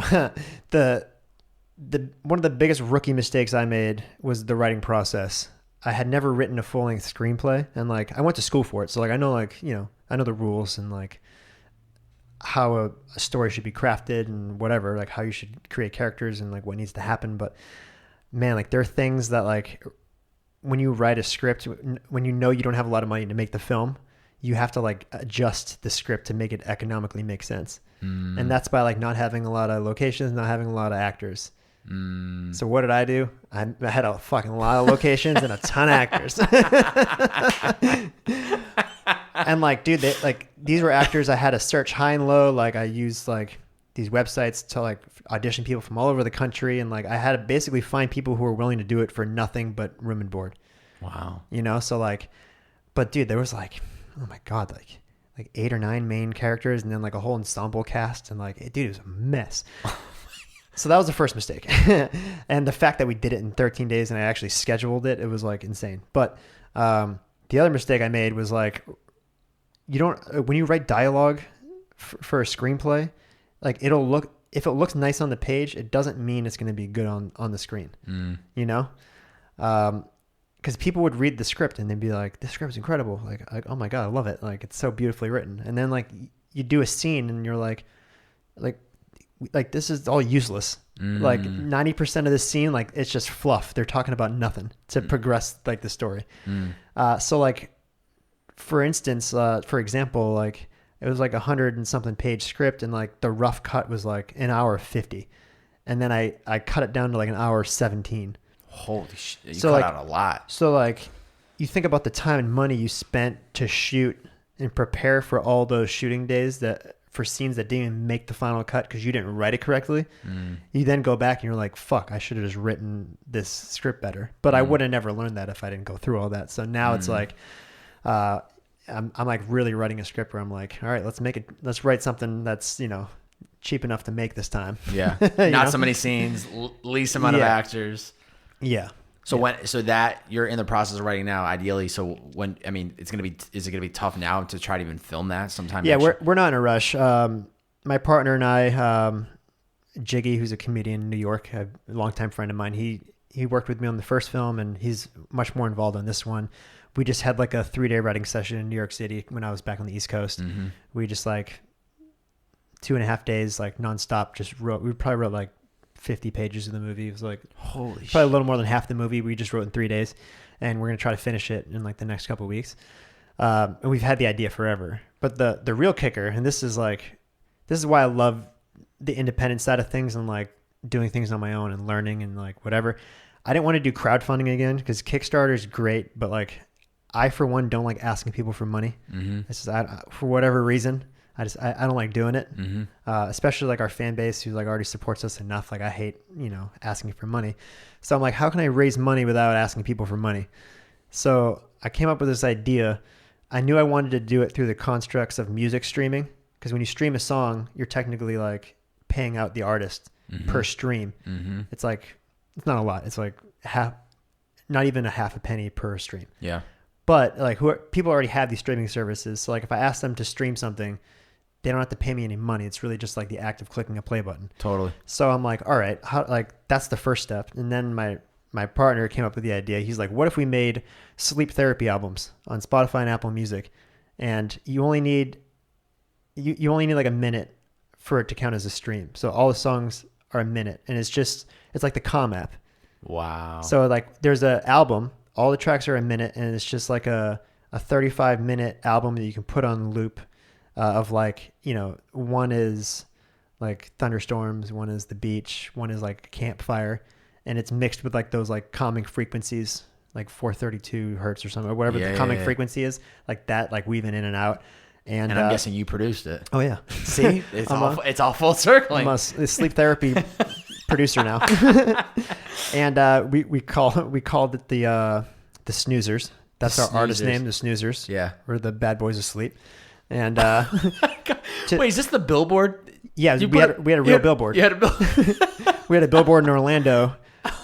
We of me and my buddy Jiggy dressed like rappers, and then the billboard said the world's #2 best sleep artist of all time, the Snoozers. Wow. And to support the film, you just have to stream our sleep therapy albums when you sleep. And like if someone sleeps 6 to 8 hours and they have one of our albums looped the entire time, it ends up donating like $1 or $2. Genius. Which isn't a lot, but if you make a part of your routine, and you have multiple people doing it, like the business plan of it like makes sense. The the challenge has been getting a lot of people to do it. Yeah. Getting people in that rhythm to do it. How'd you guys think of that? Dude, it was like months and months and months of like, first I wanted to just make like a music album with like 1-minute songs. But then it's like people aren't going to listen to 1-minute songs like on repeat forever. Yeah. So like he came up with the idea of like sleep therapy. People can sleep to it. They literally can donate when they're sleeping. Genius. So like, and it's not asking people for money. And I know we're probably not going to shoot for like, a year or so, maybe next fall. Yeah. So like we have like a year to really get our ducks in a row. Whereas the last movie I gave myself like 2-3 months to raise $30,000. Holy shit. Which was like, again, the whole thing. So now I can kind of slow play it, and we can kind of build this thing where like, even when we hit our goal and we start shooting, that thing's going to keep accumulating money because like people are going to keep listening to it. So it's almost like this like machine that's just going to keep feeding money into it, Yeah. We just have to keep building it. So it's like, it's so ass backwards. It's like, I have to promote these like sleep production albums in order for me to make enough money to make this movie, you know? So it's like, I don't know. It forces you to think creatively though, which I'm like very proud of myself to even be doing that. Yeah. I mean, it's completely different like way of asking for money, but I think it's like a genius idea because people do struggle with sleep. And if you create something where they can actually like fall asleep to it and then keep that on loop and help you guys make money. It's a win-win. Yeah. It's a win-win for everybody. I just need richer friends. I just need richer friends. Ideally, how much money would you want for a film like this? This time around, I want to at least have $100,000. Yeah. Yeah. Cause like then I can like I can shoot it in like 3 weeks instead of 2, and I can feed people more than pizza and subs. Yeah. And I can not make people work on the weekends, which we did in the last movie. So it's like you're not supposed to make people work on the weekends, and little things in like the showbiz, they do it all. It's like a weekday type thing. Like short, funny story. Like on my first movie, The Primrose, there was only the crew was amazing, but there was only the sound mixer, the guy who holds he mics everyone and holds the boom pole. He's the only one who had done a bunch of features before. Everyone else was like their first feature. Actors, crew, everyone. He was the only one. He had done like 10, 20 features. So wow. He was very like great at what he does. So he was kind of the guy that would like this isn't how things are normally done. Like he would tell me that like every day. And one day he's like, hey, I noticed on Wednesday we have like 15 pages of script we need to shoot. I'm like, yeah, so? He's like, well, normally you shoot like 4 pages of script in a day, and this is like 15. I'm like, we'll get it done. And like, it's like a 17-hour shooting day. And like the funniest part was like at the end of the night, the sound guy was holding the boom pole, and he fell asleep mid-scene and he dropped the boom pole on his head. And I'm like, all right, maybe you were right. Yeah. So little things like that. It's like, you have to have enough time to shoot these things, and like, you can't do it. And I mean, the way I wrote it, I couldn't do it in 13 days, and I just somehow pulled it off. But you're not supposed to do 15 pages. You gotta find a movie sugar daddy who can just drop $100,000 and say, hey, I'm down to support the cause. I'm hoping Chug Buds really take off. Dude, massive. Then Chug Bud can sponsor the next film. Dude, how's that been overall, Chug Bud? That's a wild ride, man. I mean, people go crazy for it. I'm involved in the sense where like, like I'm around and I help promote it and stuff. It's more like Mike and Foley's thing. Yeah. But dude, what a trip. Yeah. For those who don't know, Chug Bud, a revolutionary beer chugging device. It's a mix between a beer bong and a shotgun, and it's essentially like a miniature beer bong you can fit in your pocket. Yeah. And has a little key attached to it where you can puncture a hole to create the airflow during your little miniature beer bong. It's like the Maserati of chugging beer. Like you can chug a beer in like 3 seconds without even knowing you just did it. But anyways, I digress. That's been a trip because, I mean, that started with a fan of ours from the Midwest. He had like I don't even know if he graduated college. He may have still been in college. And he had like this thing called the Chug Bud, and he brought it to Mike, and he's like, I think you'd be really great to like, rep this or like, help promote it, whatever. Cause, and you're like, it's in your whole, branding and whatever. Yeah. So we did it, and we're like, this thing is genius. Like you only have to use it once and you're sold. And you're sold. Yeah. And cause like visually they're not that beautiful, it looks like a little plunger. Yeah. But when you use it, you're like, the functionality is through the roof. Wow. And if you like to party, it's like the ultimate beer chugging device. So, starting from that, which was like 2 years ago, if that, to like when the fan brought it to Mike, to now where like Mike is now taking on 97% of the company. The fan who created it is now a very wealthy guy. Wow. Because Mike bought out his equity. That kid's a very wealthy kid now. Yeah. And yeah, dude, like I think it's going to be like a $50 million company in like a couple of years. Wow. If that, like, if not more. Yeah. Like we haven't had the infrastructure to like keep it on sale, forever. Yeah. So we just do like these little drops of like a couple thousand here and there, but they sell out in like 2-3 minutes. We'll sell out like 2,000 of them in like 2 minutes. So like, we're just like, I think they're just getting the infrastructure, put together now where they have people who, the assembly of it is like very challenging, and we did it ourselves for a while. Yeah. Like in our garage. So I think we found people to assemble it now.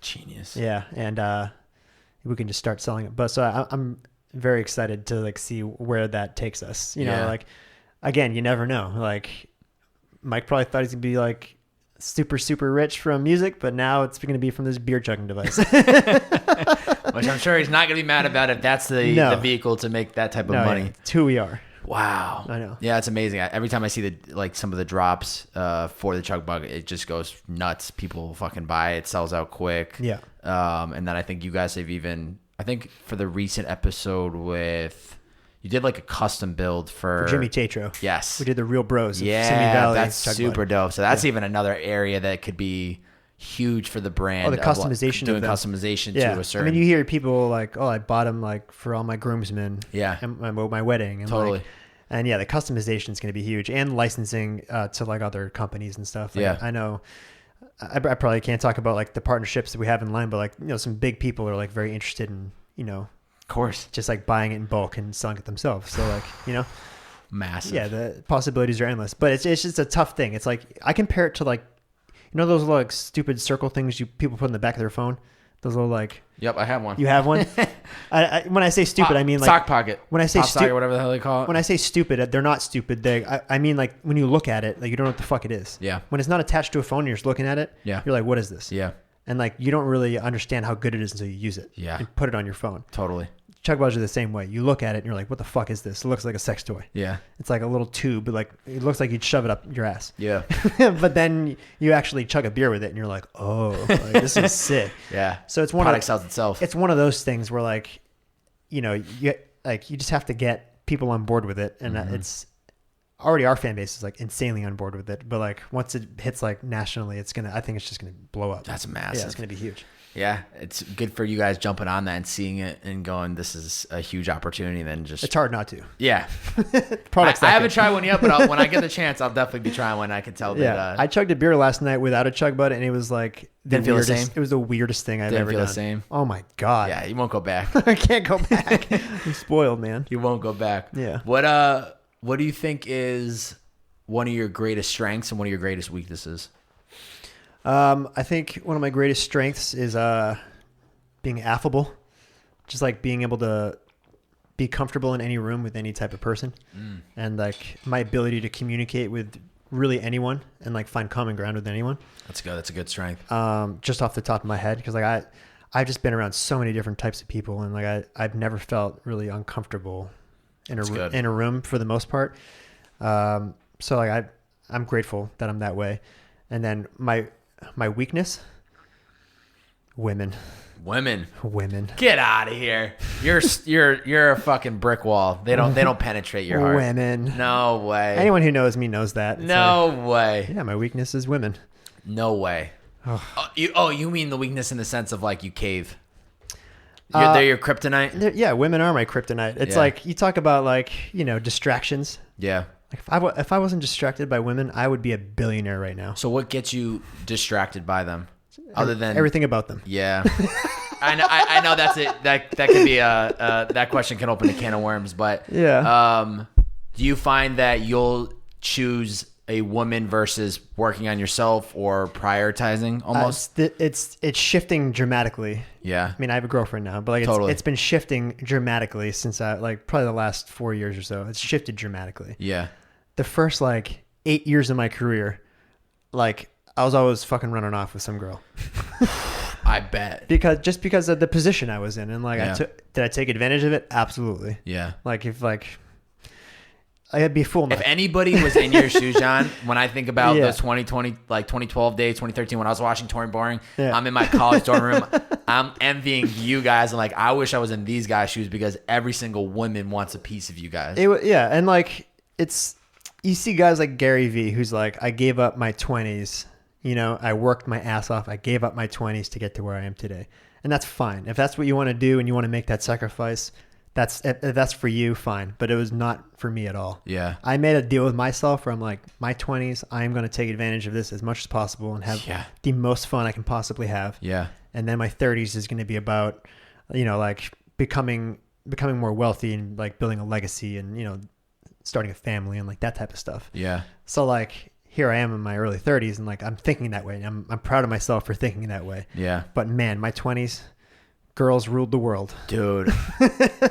John, I could probably honestly say within your hot streak, within a month, you probably hooked them with more women than I probably have in my entire lifetime. And I don't kiss and tell, Bobby. I don't. I'm not even scared to admit that, dude. I have a running journal since 2015. Of what? Of just, I mean, not like hookup stories, but like anytime something ridiculous happened. You write it down? I would write it down, whether it's a tour story or whatever. And I've shared a lot of them on our podcast. A lot of them. Oh, shit. There was a very funny run-in with a female bodybuilder, which a lot of people are familiar with.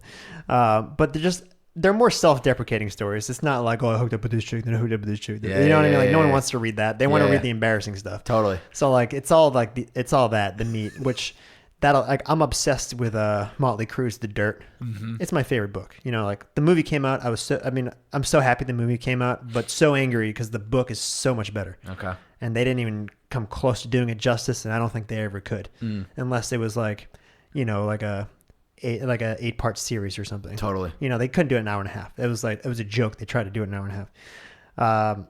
But the book is just so fantastic, and it's just a tell-all, and their stories are so, and like we really kind of lived our lives the same exact way as their come up.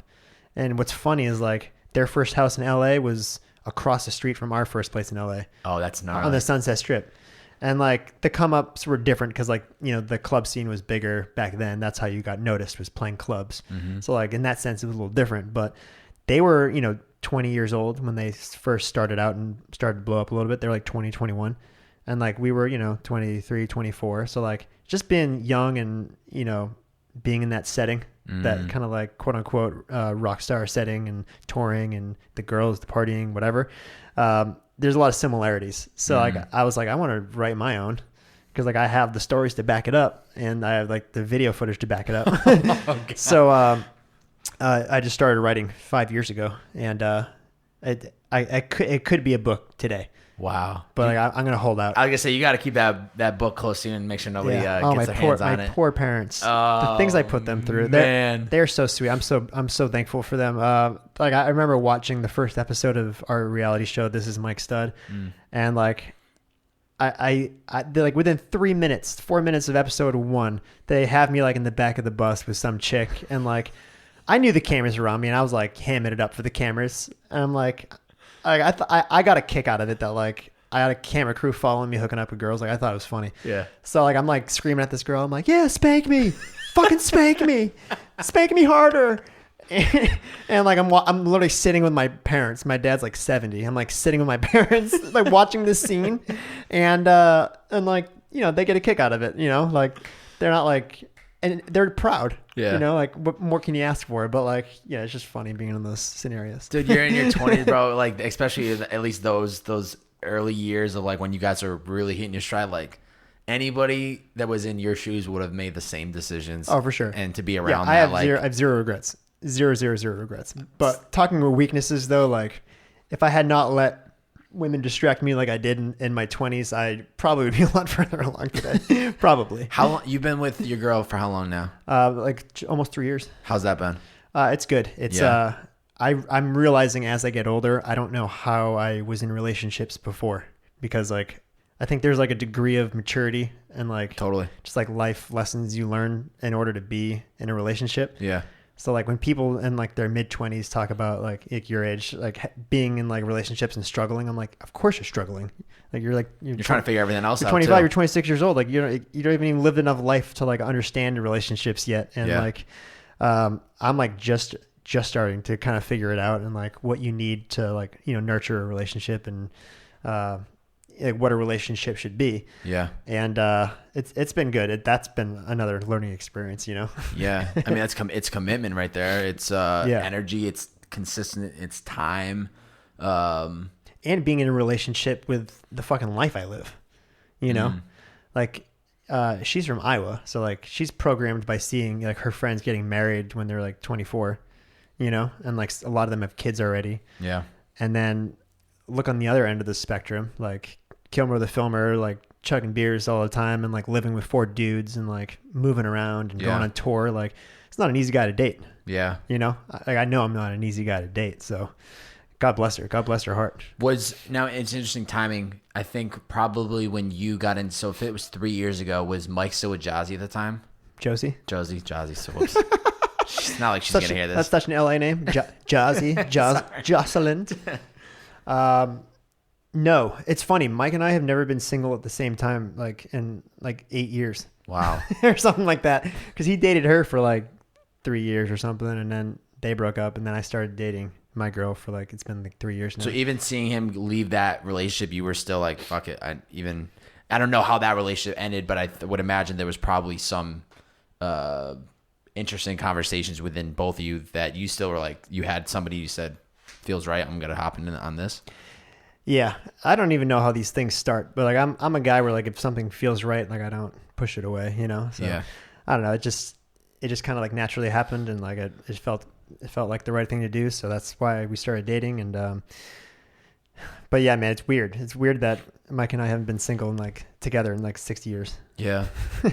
So that's a good amount of time. Because I am thankful I was single when we first moved into the Studio City house for like, I don't know, like a year maybe, or like 6 months, because that was a great house to be single in.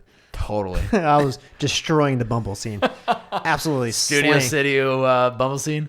Well, I would lie and say the house was my house. Of course. Of course. And then, you had Steve, the dog, our Australian Shepherd. Great looking fella. He can open and shut doors, and he's like very smart, and like you can kind of dangle him because he's super cute. And I had a whole thing. You know what you're doing? I could do a whole seminar on Bumble dates. Oh my God. I talked about this in our podcast too, but I mean, it was just like a running joke because I'd bring all my Bumble dates to the same bar. And like the bartenders knew me. They knew what I was doing. And like, I probably had the same exact conversations with all of them. They all thought I was in the Blue Man Group, which was not true. It's just a lie I loved carrying on. It was a great icebreaker, believe it or not. And man, what a time to be alive. Man. R.I.P. to that Studio City house. I know. Good time. Stevenson Ranch. R.I.P. to it. Mm-hmm. Have you ever heard of We're Not Really Strangers? Have you seen that on Instagram? It's like an Instagram account. I don't think so. It's like it's a pretty much like a meme account, but for like, I guess you could say more of the authentic and real conversations that people don't want to have. It's actually started by Drama, Chris Praff, who I know was on the podcast in the beginning. One of our first guests, Yep. It was started by his girlfriend, and ended up turning into a card game.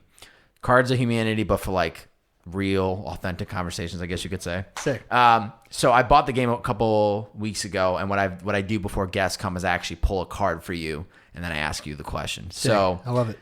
From this card, it said, "How can you become a better person?" That's a tough one. That's a loaded question. That's a loaded question. It's kind of, I'll elaborate, and I think it's kind of a simple answer, but I think it's to listen more and to learn more.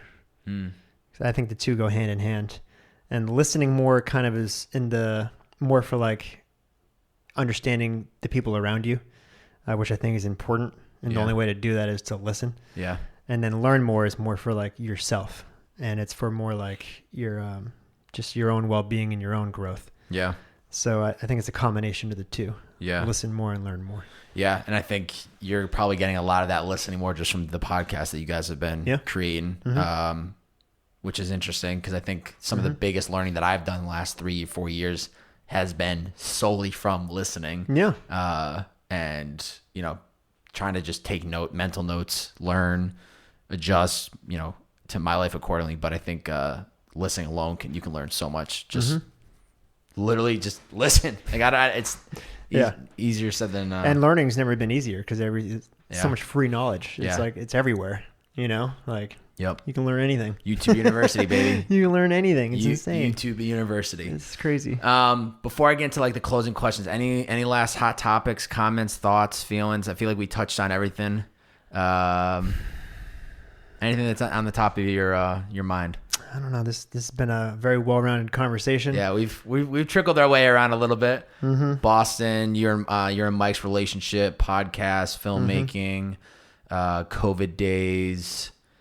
Excited to really see, and I don't even know what's public, and I won't say it, but I know there's that other potential podcast that you guys are working on that I think would be really dope if that comes to life. Yep. But pretty excited to see kind of where the next 12 months looks like for you guys. I think it's probably gonna be awesome. The whole refreshing of just like popping around, getting out of LA. I even could see myself maybe down the line, getting out of this city. But I think there's a lot of, every time I go back to Massachusetts, it's like weight off my shoulders, not only because I'm like seeing family and it's like refreshing, but I think just getting out of a major city like this, it kind of regrounds you almost. So I'm excited to see kind of how that changes everything for you guys with this next 12 months. A week ago, I was back on the East Coast, and my family and I went up to New Hampshire.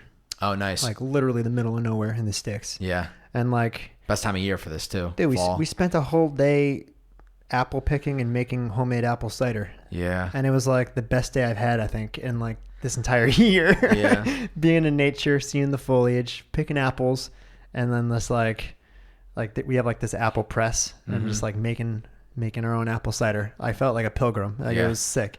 And that's really the stuff I need more of in my life. Yeah, it regrounds you, gets away from like the whole social media world and like constantly working. Yeah. Those type of moments will be good refreshers. Before we wrap up this podcast, I would like you to put a challenge to anybody that made it this far in the podcast. What is something that they should do after listening to this podcast that could help them in any way? We can keep it simple where it's like, I know quarantine's kind of still happening for a lot of people. I challenge everyone to just adopt at least one positive habit into their life that they do every day. It can be anything. It could just be showering if you don't shower every day like me. It could be something simple. Yeah. Because I think, you can get lost in like bad habits. And if you literally just sit down and you're like, what are all the things I do every day? There's probably a list of 10 things, whatever. And how many of those are positive? How many are negative? Yeah. And if, the negatives outweigh the positives, like you probably need to readjust. Yeah. But at the very least, you should adopt one new habit that's positive that you do every day. Yep. It could be exercise, it could be reading a book, it could be like calling an old friend, whatever. Totally. Whatever it is. And what's funny enough is once you do that once, then you eventually add in the second one, and then it becomes like a momentum builder of in 6 months, you have 7 new habits to your life that completely change the way you think and you see and you feel. And I think that will end up carrying momentum into whatever your career or whatever it is that you do for a living. Yeah. Like you work out like the ass crack of dawn every day. That's it, baby. It's a great habit. Yeah. It's sometimes it's a pain in the ass to get up for, but once I get that blood flowing, it's great. I feel like I'm fucking on top of the world by the time it's like time to get to work too. But yeah, Jon, thank you for coming in today, man. This has been an absolute pleasure. Where can people find you on Instagram? I'm just at Jon Kilmer, but more importantly, if you really want to support, just start snoozing with us. You can hear our albums, our sleep therapy albums. Yes. badboysasleep.com. Yes. That'll be the landing page where if you want to listen on Spotify, Apple Music, Google Play, whatever, start snoozing with us. Start snoozing with Jon Kilmer. If you snooze with us every night, they'll be donating like $25-$30 a month. Yeah, that adds up. Just to sleep with us, Yeah. just to sleep with us. Sleep with Jon Kilmer, ladies and gentlemen. Get that album rolling. Go show him some love on Spotify tonight and run that track back. If you're listening to the podcast right now, screenshot this episode, post it to your IG story, tag Jon at Jon Kilmer, and tag me at Bob-A, B-O, 3 B's, 4 A's, and a Y. That helps get the word out about the podcast and builds this brand organically, so please share it out. And that's it, Jon. Thank you for coming in today, brother. Of course, man. Keep crushing it, my man. Shout out Liquid IV. Shout out to Liquid IV. Talk to you guys soon enough. See ya.